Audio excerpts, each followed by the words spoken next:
Hello everyone. Today we're going to look at how to set up the Hermes agent on an Acurast processor. So for those of you that don't know, Hermes is like a OpenClaw. It's an agent, autonomous agent that runs and does different things for you. Like you can ask it to do tasks in a schedule, to review things with the help of an LLM, of course. So today we're going to set this up on an Acurast processor and connect it to OpenRouter to use one of the popular models like OpenAI or something from Anthropic. Okay, to get started, the first thing you have to do is check out the Acurast example apps repository and then navigate to the app cargo Hermes folder. So in here you will have to set a few things. First of all, the Acurast mnemonic with some ACU on it to pay for the deployment. Then you need to set an SSH password. The first thing you will need is an SSH password, which you can use to SSH into a processor in case you want to debug anything. Then we need a callback URL, which is basically any kind of webhook URL where you can send a post to and see the data, because once the deployment is ready, a unique URL will be generated, and this is where that URL is sent to, so we know where we can access our deployment. I'm using webhook.watch, which is very simple. You just open the page, get your personal endpoint, and then you just paste it here. The network, we leave it on mainnet because there are the most processors running. And this part you probably won't need it anymore once this video is out, because we will have an automated system where you can use our domain to access your deployment. But in case you want to have a custom domain, you can still use it. And we have a place in our docs where you can read how to configure your domain to be compatible. Then you also need an OpenRouter API key, which you can get on openrouter.com. And then we have to set the default model. So we set it to GPT-04 Mini. It's an older model, but since this is just a proof of concept, it doesn't really matter. And then we also need to set the password for the web UI. Then we can also take a look at the Acurast JSON configuration file. Here we can set things like the deployment time, how long it should be deployed for. We need to set the minimum Android version to make sure that the processor that is chosen is compatible with everything that we need. But yeah, you can basically leave anything here as it is, everything here as it is. And yeah, let's start it. So we do that by running Acurast deploy. Now the CLI will guide us through the process. Here we can see that we have set the fee very high. We don't actually need to pay that much, so we can lower to the suggested fee.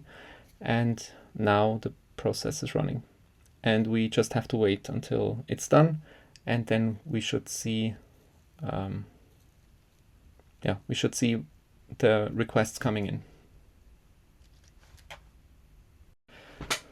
Okay, so after a while we can see some requests came in. We can see that some dependencies are installed for the tunnel, for SSH. And then we can go through all the logs here. And this is the important one. Here we can see the URL that was generated for our frontend. We also have the command to SSH into the processor if we want to. And here we can see that Hermes is now fully ready. Okay, so let's open that page and we can see the login page. Here we have to enter the password that we set in the environment variables. And now we're logged in.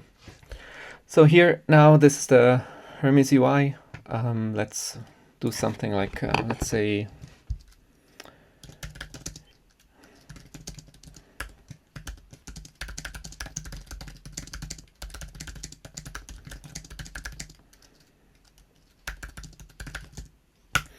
Okay, let's set a scheduled task that goes to Hacker News every morning and gives us a summary of the top posts. So there was an error. Let's try it again.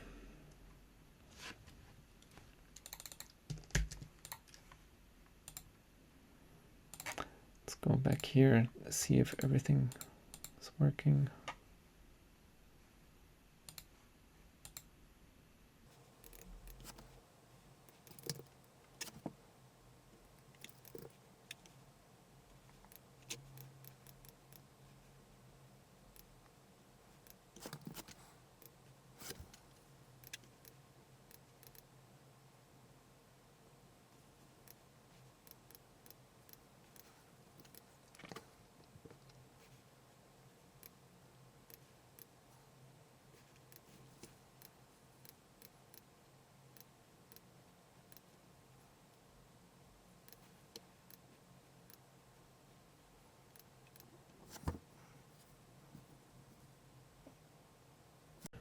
Okay, so after a little while, we have our response. We can see daily cron was set up, 8 a.m., fetch the top 10 posts, summarize and deliver in this session. Yeah, then I think we should also see it in the task overview here. Yeah, and then you can explore all the other features that Hermes Agents has to offer. Yeah, that's it. So to summarize, the Hermes agent is deployed on an Acurast processor and running there as long as for as long as the deployment is running. And just remember that once the deployment is over, all the data will be deleted. So if you set up a cron job, make sure that the deployment runs for a while. Yeah, thanks for your attention, and let us know if you have any feedback or questions. Thanks.